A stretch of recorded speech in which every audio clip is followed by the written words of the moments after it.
င်္ဂလာပါခင်ဗျာကျွန်တော်ကဒီနေ့သင်ခန်းစာလေးမှာဆိုရင် Microsoft Word မှာမတူညီတဲ့ table နှစ်ခုအတွင်းမှာစာရင်းတွေကို auto ပေါင်းတဲ့နည်းလမ်းလေးကိုဒီသင်ခန်းစာမှာကျွန်တော်မျှဝေပေးမှာဖြစ်ပါတယ်တခါလေမှာကျွန်တော်တို့ Microsoft Word နဲ့စာရိုက်ပြုလုပ်ရင်းနဲ့ကိုပြုလုပ်မဲ့စာရင်းတွေထဲမှာကိုပြုလုပ်မဲ့စာရိုက်လုပ်မဲ့ထဲမှာကျွန်တော်တို့ဇယားကွက်လေးတွေဆွဲပေးရတာမျိုးရှိတယ်အဲ့တော့ကျွန်တော်တို့ကဇယားကွက်တွေအတွင်းမှာရေးထားခဲ့တဲ့ကိန်းဂဏန်းလေးတွေကို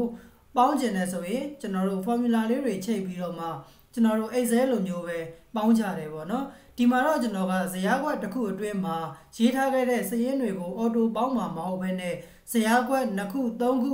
အထက်မှာရှိနေတဲ့စာရင်းတွေကိုကျွန်တော်တို့က auto ပေါင်းလို့ရတဲ့နည်းလမ်းလေးကိုဒီသင်ခန်းစာမှာမျှဝေပေးမှာဖြစ်ပါတယ်ဒါလေးကိုလက်တွေ့ပြပေးဖို့ရာအတွက်ကျွန်တော် Microsoft Word software လေးဖွင့်လိုက်ပါမယ်Microsoft Word software ပွင့်လာပြီဆိုရင်เนาะဒီသင်ခန်းစာလေးကိုလက်တွေ့ပြပေးဖို့ရာအတွက်ကျွန်တော်ဇယားကွက်လေးတွေကြိုပြီးတော့ဆွဲထားတာရှိတယ်အဲ့ဒီ file လေးကိုတစ်ချက်ဖွင့်လိုက်ပါမယ်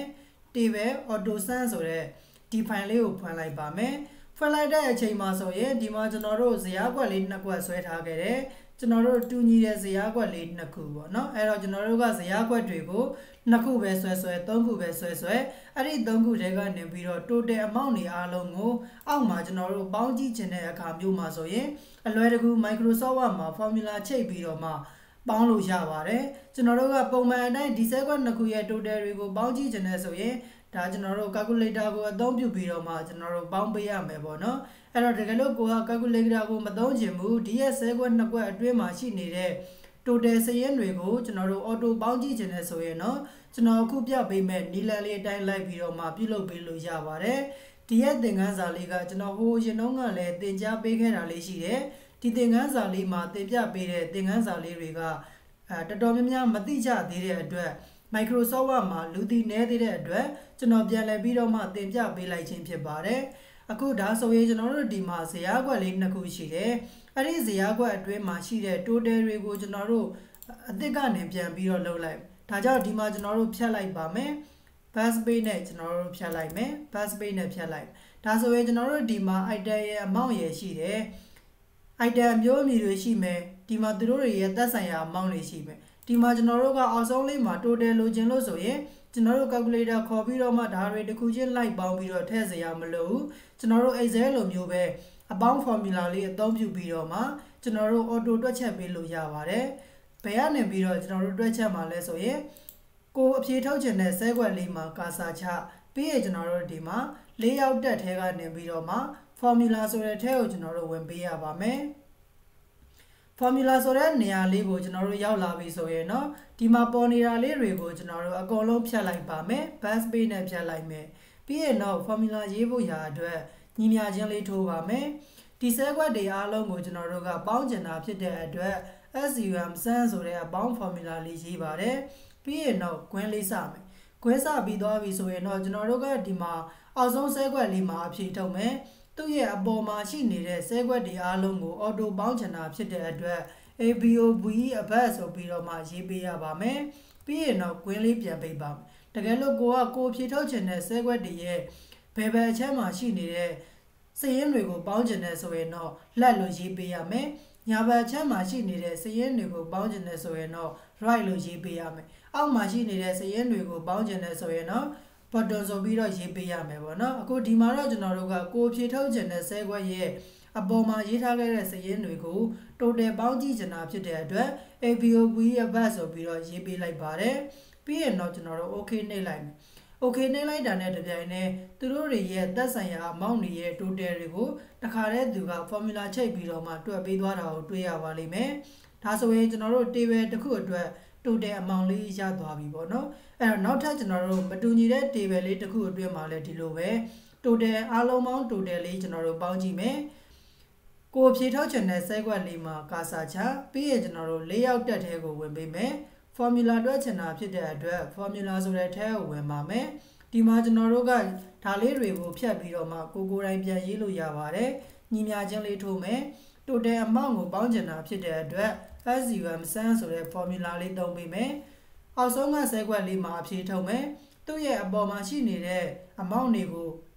auto ပေါင်းချင်တာဖြစ်တဲ့အတွက် ABOVE အဘတ်ဆိုပြီးရေးပေးပါမယ် ပေးရင်တော့ ကွင်းလေးပြန်ပိတ် okay နှိပ်လိုက်တာနဲ့တပြိုင်နက်သက်ဆိုင်ရာ total amount တွေကျွန်တော်တို့ auto ပေါင်းပေးသွားတာကိုတွေ့ရပါလိမ့်မယ်ဒါဆိုရင်ကျွန်တော်တို့ဒီမှာမတူညီတဲ့ table နှစ်ခုအတွင်းမှာသက်ဆိုင်ရာ table တွေရဲ့ total လေးတွေတော့ရပြီအဲ့ဒီတော့ဒီရဲ့ total နှစ်ခုကိုကျွန်တော်တို့အောက်ဆုံးလေးမှာအားလုံးပေါင်း total လေးထုတ်ကြည့်ခြင်းနဲ့ဆိုရင်လည်းကျွန်တော်တို့အဖြေထုတ်လို့ရတယ်ဒီမှာကျွန်တော်တို့အဖြေထုတ်ဖို့ရအတွက်ပုံမှန်အတိုင်းပေါင်းခြင်းနဲ့ဆိုရင်ဒီရဲ့ total လေးရဲ့ဒီ total ကိုကျွန်တော်တို့ calculator လေးခေါ်ပြီးတော့မှ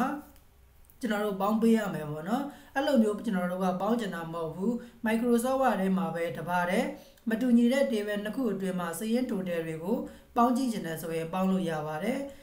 ပေါင်းဖို့ရအတွက်ကျွန်တော်တို့အရင်ဆုံး table လေးတစ်ခုချင်းစီကို select all ပေးပါမယ် table တွေကို select all ပေးချင်တယ်ဆိုရင်တော့အပေါ်မှာအပေါင်းလက္ခဏာလိုပုံစံလေးသူ့ကိုတစ်ချက်နှိပ်ပြီးတော့ table ကို select ပေးလို့ရပါတယ်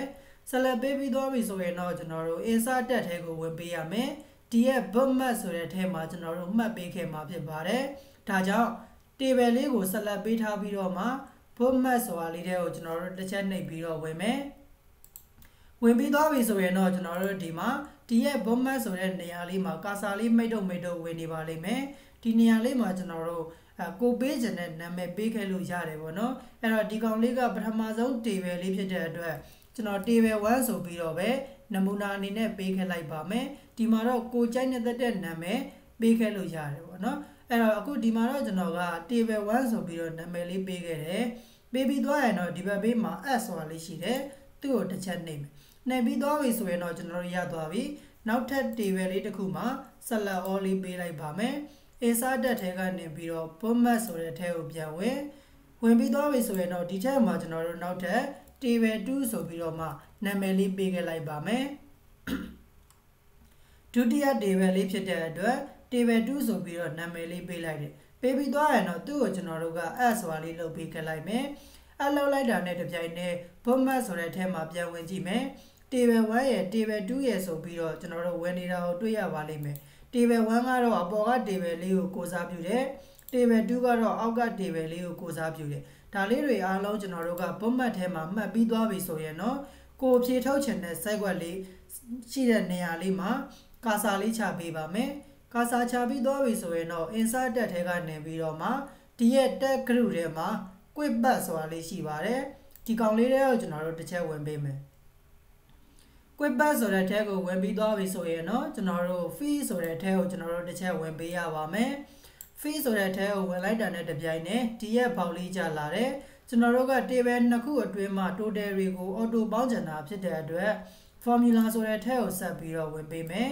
formula ဆိုတဲ့ထဲကိုရောက်လာပြီဆိုရင်တော့ဒီမှာကျွန်တော်တို့ညီမျှခြင်းလေးချပြီးတော့မှကာစာလေးမိတ်တော့ဝင်နေပါတယ်အဲ့ဒီနေရာမှာကျွန်တော်တို့ကပေါင်းချင်တာဖြစ်တဲ့အတွက်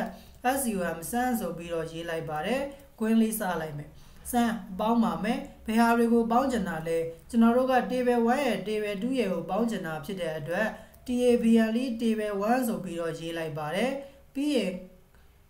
table 1ရဲ့ table 2ရဲ့ကိုကျွန်တော်တို့ပေါင်းမယ်ပေါ့နော်အဲ့တော့ table 1နဲ့ table 2ပေါင်းတဲ့အခါမှာကျွန်တော်တို့ကဒီမှာအပေါ်က table လေးကို table 1လို့ပေးခဲ့တယ်အောက်က table လေးကို table 2လို့ပေးခဲ့တယ်ကျွန်တော်တို့ကဒီထဲမှာရှိနေတဲ့စာရင်းတွေအားလုံးကိုပေါင်းချင်တာမဟုတ်ဘူး table 1နဲ့ table 2ရဲ့အတွင်းထဲမှာရှိနေတဲ့ total လေးနှစ်ခုကိုပဲကျွန်တော်တို့ကပေါင်းချင်တာဖြစ်တဲ့အတွက် table 1 table 2ဆိုပြီးတော့ရေးလို့မရဘူးကျွန်တော်တို့ဒီရဲ့ table 1မှာ total ရှိတဲ့ cell ခွက်နေရာလေးကိုကျွန်တော်တို့သိထားဖို့လိုတယ် table 2မှာဆိုရင်လည်းကျွန်တော်တို့ဒီရဲ့ total လေးရေးထားခဲ့တဲ့ cell ခွက်ရှိတဲ့နေရာလေးကိုကျွန်တော်တို့သိထားဖို့လိုပါတယ်အဲ့တော့ကျွန်တော်တို့ဇယားခွက်တွေမှာကသူက column ရယ် row ရယ်ဆိုပြီးတော့မှနှစ်ခုရှိတယ်ကျွန်တော်တို့ downline အနေထားကို column လို့ခေါ်ပြီးတော့မှအလဲလိုက်အနေထားကိုတော့ row လို့ခေါ်ပါတယ်အဲ့တော့ဒီရဲ့ table လေးတွေမှာကျွန်တော်တို့တစ်ချက်ကြည့်လိုက်လို့ဆိုရင်ဒီမှာကျွန်တော်တို့ table နှစ်ခုရှိတယ်ဒီရဲ့ total ပထမ table လေးမှာ total ရေးထားတဲ့ဒီရဲ့ cell ခွက်လေးက column နံပါတ်အရာဘယ်လောက်မှရှိတယ် row နံပါတ်အရာဘယ်လောက်မှရှိတယ်ဆိုတာလေးကိုကိုယ်တိုင်နားလည်သဘောပေါက်ထားဖို့လိုပါတယ်။ဘာကြောင့်လဲဆိုရင်ဒီနေရာလေးမှာကျွန်တော်တို့ကလွဲသွားတာနဲ့တပြိုင်နက် total amount တွေအားလုံးကလွဲပေးသွားမှာဖြစ်ပါတယ်။ဒါကြောင့်ဒီနေရာကကိုယ်တိုင်နားလည်သဘောပေါက်ထားဖို့လိုတယ်။အဲ့တော့ Microsoft မှာပဲဖြစ်ဖြစ်ကျွန်တော်တို့ Excel မှာပဲဖြစ်ဖြစ် table တွေဆွဲတဲ့အခါမှာ table တွေမှာ column ရယ် row ရယ်ဆိုပြီးတော့ရှိတယ်။ column ဆိုတာကကျွန်တော်တို့အထောင်လိုက်အနေထားကို column လို့ခေါ်တယ်အလဲလိုက်အနေထားကို row လို့ခေါ်တယ်ဒါဆိုရင်ကျွန်တော်တို့ဒီရဲ့ total ရေးထားခဲ့တဲ့ဒီရဲ့ amount ရှိတဲ့နေရာက column number အရာဘယ်လောက်မှရှိတယ် row number အရာဘယ်လောက်မှရှိလဲကျွန်တော်တို့တစ်ချက်ရေးကြည့်ပါမယ် column number အရာ column A column B ရှိမယ် row number အရာ row 1 2 3 4 5ဒါဆိုရင်ကျွန်တော်တို့ row number အရာ5မှာရှိတယ် column number အရာ B မှာရှိတယ်ပေါ့နော်ဒါဆိုရင်ကျွန်တော်တို့ B5 ဆိုပြီးတော့ကျွန်တော်တို့သိရတယ်ဘာကြောင့် B5 ဆိုပြီးတော့သိရလဲဆိုရင် table တွေမှာက column တွေကိုတော့ကျွန်တော်တို့က ABCD နဲ့သတ်မှတ်ထားပြီးတော့ row တွေကိုတော့ကျွန်တော်တို့ number 1 2 3နဲ့သတ်မှတ်ထားတာဖြစ်ပါတယ်ဒါကကျွန်တော်တို့ Excel သင်တဲ့သူတွေဆိုရင်တော့ဒါလေးတွေကိုကောင်းကောင်းနားလည်နေမှာပါเนาะအဲ့တော့ column တွေကိုတော့ letter ABCD နဲ့သတ်မှတ်ထားပြီးတော့ row တွေကိုတော့ number 1 2 3နဲ့သတ်မှတ်ထားတယ်ဒါကြောင့်ဒီဆဲခွက်လေးကိုရေးကြည့်တဲ့အခါမှာ column number အရာ A B B မှာရှိတယ် row number အရာ row 1 row 2 row 3 row 4 row 5ဒါဆိုရင်ကျွန်တော်တို့ row number အရာ row 5မှာရှိပါတယ်ဒါကြောင့်ဒီရဲ့ဆဲခွက်ရှိတဲ့နေရာလေးက column B row number 5 B5 မှာရှိတယ်ဆိုတာလေးကိုကျွန်တော်တို့ကောင်းကောင်းသိထားဖို့လိုတယ်နားလည်ထားဖို့လိုပါတယ်အဲ့တော့ဒီရဲ့ဒုတိယဆဲခွက်လေးမှာဆိုလဲဒီလိုပဲ column number အရာ column B မှာရှိတယ် row number အရာ row 5မှာရှိတယ်ဒါဆိုကျွန်တော်တို့ formula ပြန်တွက်ကြည့်ပါမယ် insert တက်ထဲက tag group ထဲမှာ quick back ဆိုတဲ့နေရာလေးကိုဝင် field ဆိုတဲ့ထဲကိုသွား formula ဆိုတဲ့ထဲကိုဝင်ပါမယ်ဒီမှာကျွန်တော်တို့အဖြေထုတ်မယ်ညီမချင်းလေးထုတ် S0M sum ပေါင်းကျင်တာဖြစ်တဲ့အတွက် sum ဆိုတဲ့ formula လေးထည့်ပါတယ်ပြီးရင်တော့ ကွင်းလေးစမယ်ကွင်းစပြီးသွားပြီဆိုရင်တော့ table 1ရဲ့ table 2ရဲ့ format ထဲမှာကျွန်တော်တို့မှတ်ပေးခဲ့တယ်ကျွန်တော်တို့ပေါင်းကျင်တာက table 1နဲ့ table 2ကိုပေါင်းကျင်တယ် table 1မှာရှိနေတဲ့ total ရဲ့ table 2မှာရှိနေတဲ့ total ရဲ့ကိုပေါင်းကျင်တာဖြစ်တဲ့အတွက် table 1 space လေးချလိုက်မယ် total ရှိနေတဲ့အမောင်လေးက column B row number 5မှာရှိတဲ့အတွက် B5 ဆိုပြီးတော့မှကျွန်တော်တို့ရေးလိုက်ပါတယ်ပြီးရင်တော့ comma နောက်ထပ်ကျွန်တော်တို့ table 2မှာလဲကျွန်တော်တို့ကသူ့ရဲ့ table 2မှာရှိနေတဲ့စာရင်းတွေကိုအားလုံးပေါင်းချင်တာမဟုတ်ဘဲနဲ့ table 2ရဲ့ total amount လေးနဲ့ပဲပေါင်းချင်တာဖြစ်တဲ့အတွက်ဒီရဲ့ total amount လေးကလည်း column B row number 5မှာရှိတဲ့အတွက် B5 ဆိုပြီးတော့ရေးလိုက်ပါတယ်ပြီးရင်တော့ကွင်းလေးပြန်ပြီးတော့ပိတ်လိုက်ကွင်းပိတ်ပြီးသွားပြီဆိုရင်တော့ကျွန်တော်တို့ရသွားပြီ okay လေးနှိပ်လိုက်တာနဲ့တပြိုင်တည်းကျွန်တော်တို့ဒီမှာသက်ဆိုင်ရာ amount လေး total amount လေးထွက်လာမှာဖြစ်ပါတယ်အဲ့တော့ဒီရဲ့ total amount လေးကကျွန်တော်တို့ပေါင်းလိုက်တာဟုတ်မဟုတ်မှန်ကျွန်တော်တို့စစ်ကြည့်ကြပါတယ်ဆိုရင်တော့ search bar လေးကနေပြီးတော့ calculator လေးခေါ်ပြီးတော့မှကျွန်တော်တို့စစ်ဆေးကြည့်လို့ရပါတယ် calculator ခေါ်လိုက်မယ်အဲ့တော့ကျွန်တော်တို့ပေါင်းမှာကဒီရဲ့ total amount နဲ့ဒီ total amount ပေါင်းထားတာကဒီ total လေးရတယ်ဆိုတာဟုတ်မဟုတ်စစ်ကြည့်ပါမယ်11600အပေါင်း14000နဲ့ကျွန်တော်တို့ပေါင်းလိုက်ပါမယ် enter ခေါက်လိုက်sorry လွဲနေပြီ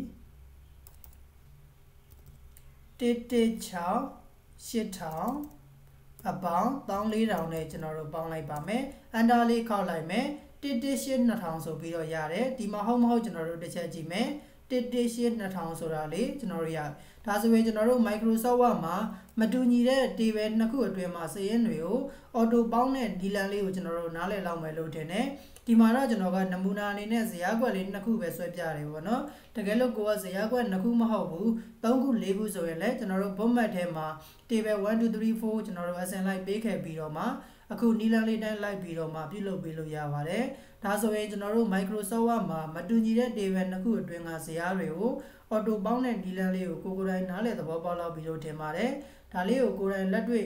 လိုက်ပြီးတော့မှလေ့ကျင့်ကြည့်ပေးပါအကယ်၍ကိုယ်တိုင်လေ့ကျင့်ကြည့်တဲ့အခါမှာမရတဲ့နေရာလေးတွေရှိတယ်ကျွန်တော်သင်ပေးတာနားမလည်လိုက်တဲ့နေရာလေးတွေရှိတယ်ဆိုရင်လည်းကျွန်တော်ကိုပြန်ပြီးတော့မြင်မြန်ပေးလို့ရပါတယ်အကယ်၍ကိုယ်တိုင်လေ့ကျင့်ပြီးသွားပြီကိုလည်းအမှန်တကယ်ဒီရဲ့သင်ခန်းစာလေးကိုကောင်းကောင်းနားလည်သဘောပေါက်နေပါပြီဆိုရင်တော့ဒီသင်ခန်းစာရဲ့ comment လေးမှာ DONE done ဆိုပြီးတော့ရေးခဲ့ပေးပါအောင်ခင်ဗျာဒါမှကျွန်တော်သင်ပေးတဲ့သင်ခန်းစာတွေကိုဘယ်သူတွေကတော့အမှန်တကယ်လိုက်ပြီးတော့လေ့ကျင့်နေပါတယ်လေ့လာနေပါတယ်ဆိုတာလေးတွေကိုကျွန်တော်ကိုယ်တိုင်လည်းသိရအောင်လို့ပါအခုဒါဆိုရင်တော့ကျွန်တော်ဒီသင်ခန်းစာလေးကိုဒီမှာပဲရှင်းထားလိုက်ပါမယ်အားလုံးအဆင်ပြေကြပါစေခင်ဗျာ